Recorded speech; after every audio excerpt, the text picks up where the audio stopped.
So I am recording this. I'm probably going to post this tomorrow at some point, but I'm recording this last night, and I was going to record this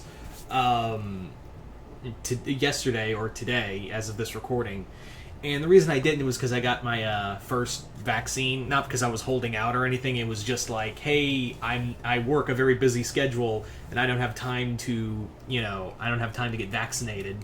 So I finally had my first shot for my first dose. If you haven't already, I'm imploring you. I'm strongly suggesting you do. I want to get over this fucking pandemic like everyone else. Not telling you to. I'm just saying, like, hey, we all just want to get through this, man. So yeah. Anyway, so yeah. If you're wondering why are you just now getting your first shot of the vaccine, why are you just doing that now? Because I work a very busy schedule, and I'm just too exhausted to do anything. So I finally had an opening, and I took it, and the side effects were just exhausting. I didn't feel to have the energy. In fact, right now I just now have the energy. My whole arm's sore. So yeah. Anyway, but we're not here to talk about that. What we are here to talk about is this: Army of Darkness, Bubba Ho-Tep. So, if you're wondering, this isn't part of the crossover. This isn't part of the pile of comics you got at MegaCon. What gives? Well, you're right. I actually went down to my local comic shop down the road. Well, down the road. I say down the road. It's literally a mile walk, and it's not easy to get to. So I got this comic, and along with two others, the other two volumes of Savage Avengers. So now I have all that. I don't even think I did a review of the first Savage Avenger. I know I did it on Vlaire before it all went to hell. So maybe I'll do a re-review of the first volume of Savage Avengers and then do the other two. I don't know. We'll see. We're here to talk about that. But I got this, and this comic has been basically it's been sitting in the comic shop for months. And it's just been it's just been waiting for me to come pick it up. And then finally I had some loose money, and I was like, I looked at it and went, it's like that scene at the end of John Wick. I was like, let's go home. And I took it home with me because it's literally Bruce Campbell meets Bruce Campbell. How can I not say no to that?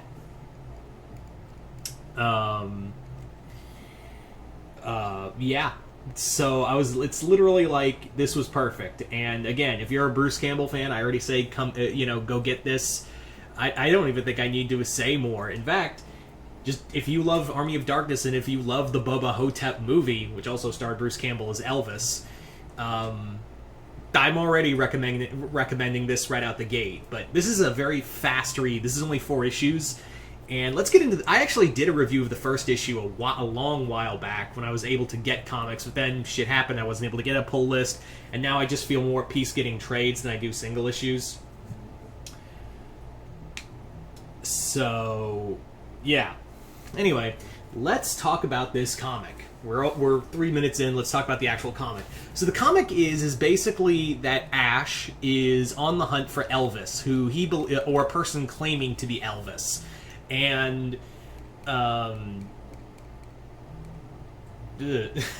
sorry, I just lost my train of thought. But yeah, he's looking for Elvis because this is taking place right after the movie for Bubba Ho-Tep, where Elvis and JFK defeated a mummy that was sucking out souls through their assholes.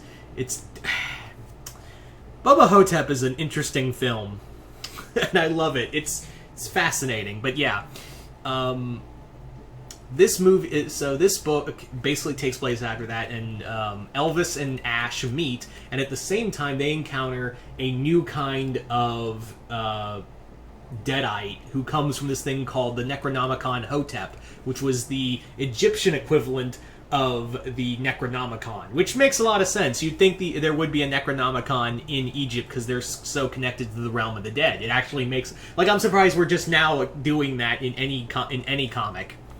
So Ash is thrown back in time and meets Elvis in his younger life, and the two hang out and decide to team up to take him on.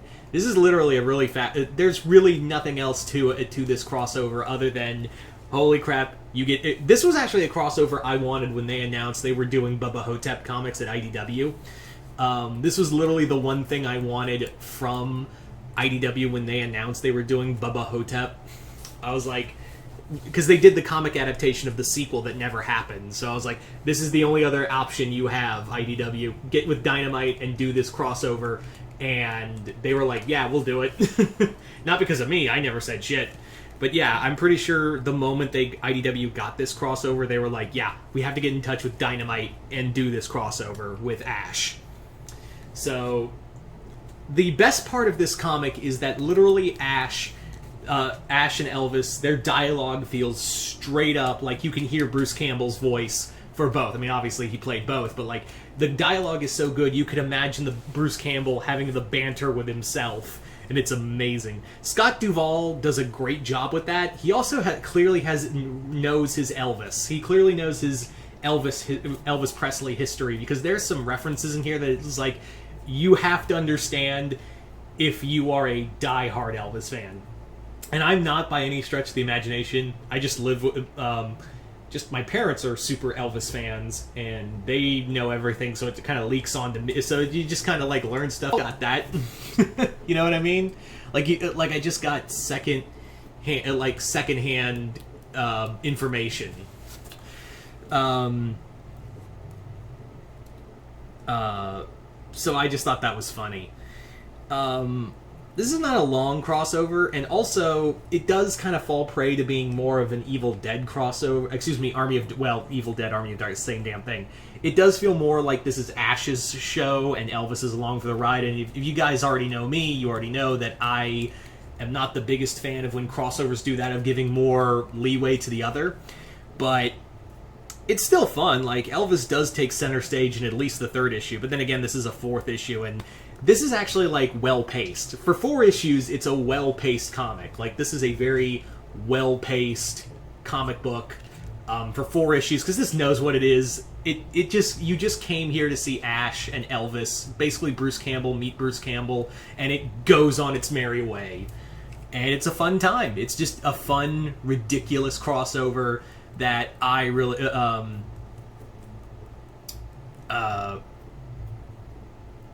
Sorry, I lost my train of thought. It's just a fun time. That's really all I can say. This comic is about under $20 at $17.99, at least in the US. I don't know about international prices. But would I recommend this? Yeah. If you are a major fan of Army of Darkness and enjoyed the Bubba Ho-Tep movie, or just a Bruce Campbell fan in general, yeah, this is perfect. This is really nice. It's a fun, brisk read. I got this done in a day, like less than a day, and that's mostly because I was reading it in intervals, like each issue in intervals, and it was a really fast. Like, I was like done by the end. I was like, wow, that was fast, and that doesn't mean it's a bad thing. Honestly, that doesn't necessarily mean that's a bad thing. I'm just saying, like, if you were expecting some grand epic, and I feel like this crossover does, with the pacing, it does feel like it does something that a lot of crossovers these days feel like. Did you really need to be one issue longer, or it didn't? Weirdly enough, crossovers have this problem these days of either being too long or too short. This one, 4 issues was actually enough to get everything done. I don't know. If this was like an issue longer, I think I'd have a problem with it. Or if it was like, God help us if it was 6 issues, because I don't think they would have been able to drag that out. But yeah. So, I highly recommend Army of Darkness Bubba Ho-Tep to major Bruce Campbell fans everywhere. So, you guys tell me in the comments below, if you read this comic, what did you guys think of it? Just comment below, let me know, and once again, I'm Mr. Multiverse. I'll see you next time in the Multiverse.